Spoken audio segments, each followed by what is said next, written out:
அதாவது மனித உணவகம் அப்படின்னு கூட ஆரம்பிக்கலாம். எப்படின்னா மனித உணவகம் அப்படின்னா நம்ம இயற்கையால் அனுமதிக்கப்பட்ட மனித உயிர்கள் உண்பதற்கு அனுமதிக்கப்பட்ட உணவு எது? காய்கறிகள், கீரைகள், பழங்கள், கடலைகள், பருப்புகள், பயிர் வகைகள், தயிர், மோர், பால், அப்புறம் கீரை, அப்புறம் தேன், இதுதான் வந்து மனித உணவுகள். இதிலேருந்து நீங்கள் என்ன வேணாலும் செய்யுங்க, செஞ்சு சாப்பிடுங்க. அதாவது இப்போ வந்து இப்போ மசால் வடை அது மனித உணவு தான். மசால் வடைங்கிறது மனித உணவு. அது மாதிரி வாழைக்காய் சிப்ஸு, அது மாதிரி உருளைக்கிழங்கு சிப்ஸு, இதெல்லாம் வந்து மனித உணவு தான். ஏன்னா வாழைக்காய்ங்கிறது ஒரு காய், அதில் சிப்ஸ் போடுறாங்க. அது நம்ம மனித உணவாக தற்போதுள்ள இயந்திர அறிவியல் உலகில் ஏற்றுக்கொள்ளலாம். அது மாதிரி கடலை மிட்டாய், கருப்பட்டியில் செய்த கடலை மிட்டாய், கருப்பட்டி பாகு சேர்த்து செய்த கடலை மிட்டாய். அது வந்து நாட்டு சர்க்கரை சேர்த்துக்காதீங்க. நாட்டு சர்க்கரை கேடானது. வெள்ளைச்சீனியும் கேடு, நாட்டு சர்க்கரையும் கேடு. அதான் இனிப்பாக இருக்குதுங்கிறதுனாலே அது நல்லதுன்னு நினச்சோம் நம்ம. வெள்ளைச்சீனிங்கிறது வந்து அது கேடாக எல்லாத்துக்கும் தெரிஞ்சு போச்சு. அதே நேரத்தில் எல்லோரும் நாட்டு சர்க்கரையை தூக்கி வச்சு கொண்டாடினாங்க. நாட்டு சர்க்கரை அதுவும் கேடு தான். இந்த வெல்லம் அதுவும் கேடு தான். அதனால் நாட்டு சர்க்கரையும் சாப்பிடாதீங்க. பார்த்தீங்களா, இப்போ இனிப்பாக இருக்குது, சுவையாக இருக்குங்கிறக்காகவே அதை நம்ம சாப்பிடக்கூடாது. அதுவும் கேடானதாகத்தான் இருக்கிறது. அதனால் நாட்டு சர்க்கரை எடுத்துக்கூடாது. அப்போது கீரைகள், பழங்கள், காய்கறிகள், பருப்பு வகைகள், பயிர் வகைகள், கிழங்குகள், மூலிகைகள், அப்போ தயிர், மோர், பால், அப்புறம் தேன், இதுதான் மனித உணவுகள். அப்போது இதிலிருந்து தயாரிக்கப்பட்ட உணவுகள் அதை நம்ம வந்து மனித உணவகம் என்கிற பெயரில் நம்ம வந்து திறந்து நடத்தலாம். மனித உணவகம். ஒருவேளை என்கிட்ட நிறைய பணம் இருந்ததுன்னா நான் அதை பண்ணியிருப்பேன். மனித உணவகம் அப்படின்னு சொல்லிட்டு மனித உயிர்கள் உண்பதற்கு இயற்கையால் அனுமதிக்கப்பட்ட உணவுகள் இங்கு விற்பனைக்கு வைக்கப்பட்டுள்ளது அப்படின்னு சொல்லிட்டு. அது என்னது, ரொம்ப எளிமையானதான்.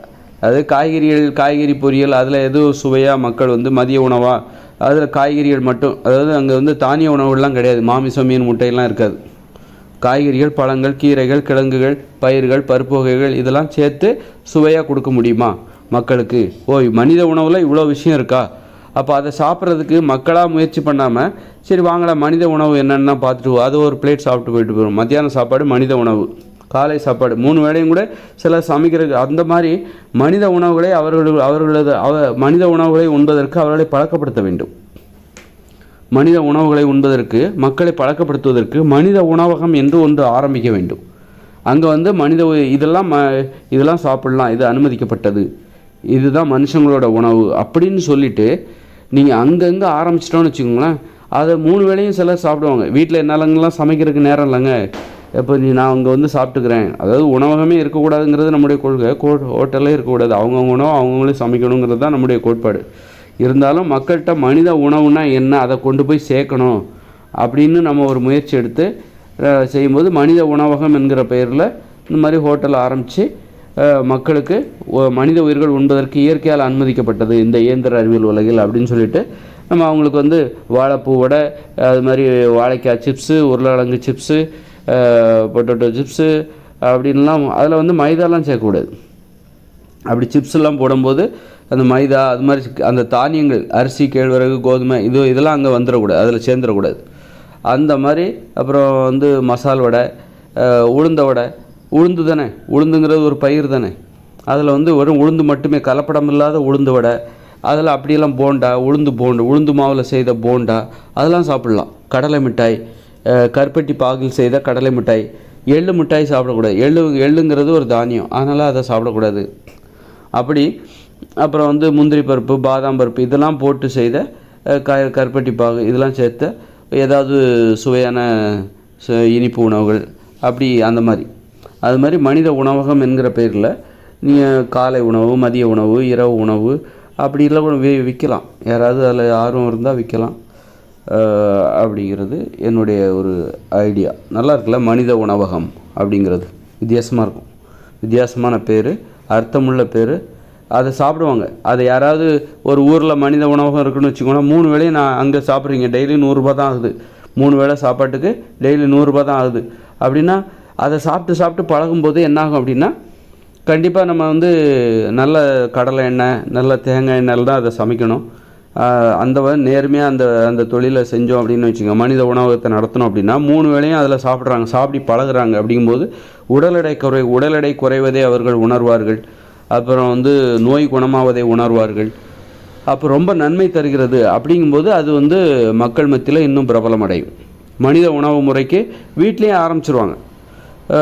3 வேளையும் ஹோட்டல்லே போய் சாப்பிடணுமா, மனித உணவகத்திலே போய் மனித உணவு முறையை பின்பற்ற வேண்டுமா, வீட்லேயே ஆரம்பிச்சிருவாங்க. அது ஒன்றும் சாதாரண விஷயந்தான், அது ஒன்றும் கம்பசூத்திரம் கிடையாது, ரொம்ப கஷ்டமும் கிடையாது. வீட்லேயே ஆரம்பிச்சிடலாம். அவங்கவுங்க உணவை அவங்கவுங்களே சமைச்சு அந்த நீங்கள் என்ன உணவு முறையை பின்பற்றுகிறீர்கள் அப்படின்னா மனித உணவு முறையை பின்பற்றுகிறேன் என்று பெருமையாக சொல்லுங்கள். நீங்கள் என்ன உணவு முறை, நீங்கள் நான் வெஜிடேரியனா அப்படிலாம் நான் மனித உணவு முறை அப்படின்னு சொல்லுங்கள்.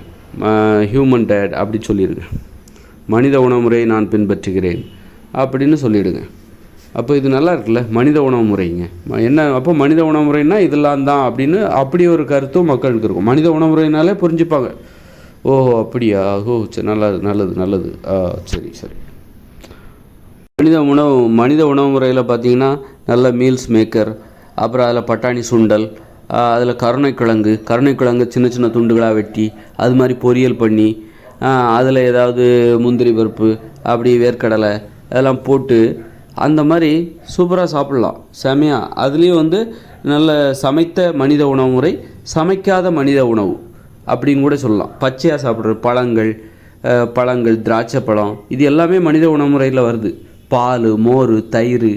மத்தியானம் ஆனால் அந்த மாதிரி மனித உணவகத்தில் நல்ல அற்புதமான பாக்கெட் பாலில் தயாரிக்காத கறந்த பாலில் தயாரித்த மோர், தயிர், அதெல்லாம் அந்த உணவு முறை. தேன், கலப்படம் இல்லாத தேன். இன்றைக்கி தேனுங்கிற பேரில் இப்போ சர்க்கரை பாகு கலந்து விற்கிறானுங்க. எப்படி பாருங்கள், எவ்வளோ நல்ல எண்ணம் பார்த்தீங்களா. அந்த வியாபாரிகளை நம்பவே விடு.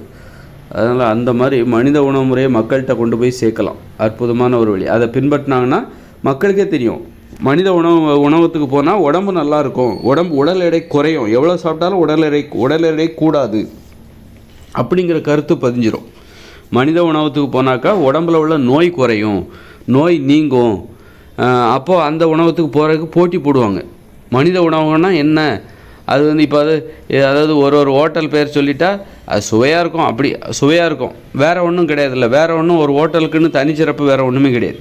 இந்த ஹோட்டலுக்கு போனால் நல்லா இருக்கும்பா, சாப்பாடு நல்லாயிருக்கும் அப்படின்னு தான் சொல்லுவாங்களே தவிர இந்த ஹோட்டலுக்கு போனால் நோய் குறையும், உடல் எடை குறையும் அப்படின்னு ஏதாவது சொல்லுவாங்களா? சொல்லியிருக்க மாட்டாங்க இது வரைக்கும். அப்போ நம்ம மனித உணவகம்னு ஒன்று ஆரம்பித்து அதை மக்கள் மத்தியில் கொண்டு போகும்போது, மனித உணவு முறைகளை மக்கள் மத்தியில் கொண்டு செல்லும் பொழுது, இந்த மனித உணவகத்துக்கு போனால் உடம்பு எடை குறைஞ்சிரும்பா, உடல் எடை குறையும், நல்ல ஆரோக்கியமாக இருக்கும், நோய் குறையும், வாங்க மனித உணவகத்துக்கு போகலாம், நான் எப்போவும் மனித உணவகத்தில் தான் சாப்பிடுவேன், அதுலேருந்து தான் என் உடம்பு எடையே குறைஞ்சி போச்சு அப்படின்னு சொல்ல ஆரம்பிச்சிருவாங்க. அப்போ மனித உணவகத்துக்கு கிடைக்கிற விளம்பரத்தை பாருங்கள். அந்த விளம்பரம் பார்த்திங்கன்னா மக்கள் மத்தியில் மனித உணவகத்தை பற்றிய கருத்து பாருங்கள். அப்போ உடல் எடை குறையிற ஒரு சர்க்கரை நோய் உள்ளவங்க எங்கே போகலாம்? மனித உணவகத்துக்கு போங்க, மத்தியானம் சாப்பாடு அங்கே போய் சாப்பிட்றோம், சூப்பராக இருக்கும். அதை சுவையாக கொடுத்துடணும், சுவையாக அற்புதமாக கொடுத்துட்டா மனித உணவகம் என்பது எந்த வகையிலையும் மற்ற உணவகத்தோடு ஒப்பிடவே முடியாத அளவுக்கு உயர்ந்த உணவகம். அதை சாப்பிட்டா நோய் குறையும். எதுக்கு இந்த வீணாக போன சோத்தையும் அதையும் தின்னுவிட்டு அப்புறம் மயக்கம், சுகரு, அதெல்லாம் ஒரு மாத்திரை வேறு எதுக்கு போடணும்? மாத்திரை இருக்குது, நமக்கு எதுக்கு கவலை, ஒரு பிரியாணி சாப்பிட்றலாம், எதுக்கு இந்த இதெல்லாம் தேவையில்லாத பரிசோதனை? வாங்க மனித உணவகத்துக்கு போயிடுவோம், மாத்திரையும் போட தேவையில்ல, நல்லாவும் சாப்பிடலாம், திருப்தியாகவும் சாப்பிடலாம், சுவையாகவும் சாப்பிடலாம். அப்படிங்கிற அந்த மனித உணவு முறையை மக்கள் மத்தியில் கொண்டு போடுவதற்கு மனித உணவகம் என்கிற திட்டம் என்பது நல்ல திட்டம். இது அரசாங்கமே எடுத்து நடத்தலாம்.